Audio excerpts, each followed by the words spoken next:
Hello guys, welcome to Uddu vlogs. So ఇప్పుడు మీరు చూస్తున్న టెంపుల్ పూరి జగన్నాథుని ఆలయాన్ని పోలిన నమూనా టెంపుల్ అనమాట. ఇది మన తిరుపతిలో ఉంది. సో స్టార్టింగ్లో మనకి విష్ణువు యొక్క దశావతారాలు కనిపిస్తున్నాయి కదా. ఈ టెంపుల్ ఎగ్జాక్ట్గా మనకి నేషనల్ సాంస్క్రిట్ విద్యాపీఠ ప్రాంగణంలో అయితే ఉంటుంది. సో లోపల చూసినట్లయితే మనకి స్వామివారి దర్శనం ఇస్తారనమాట. పూరి జగన్నాథుడు, ఆయన యొక్క సిస్టర్ సుభద్రాదేవి, అదేవిధంగా అన్నయ్య బలరాములు, ఒకవైపు సుదర్శన చక్రం, ఈ విధంగా చతుర్థి మూర్తిగా మనకి పూరిలో ఎలాగైతే దర్శనమిస్తారో ఇక్కడ కూడా అదే విధంగా దర్శనమిస్తారు. అసలు జగన్నాథుడు అనగానే మన ముందు గుర్తొచ్చేది రథోత్సవం. సో మనకి తిరుపతిలో కూడా పూరిలో జరిగినట్టే రథోత్సవం అనేది జరుగుతుంది ఎవ్రీ ఇయర్ కూడా.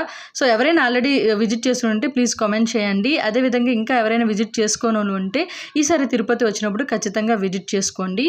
సో ఇలాంటి మంచి మంచి అప్డేట్స్ కోసం మన ఛానల్ని అయితే ఖచ్చితంగా సబ్స్క్రైబ్ చేసుకోండి. Thank you.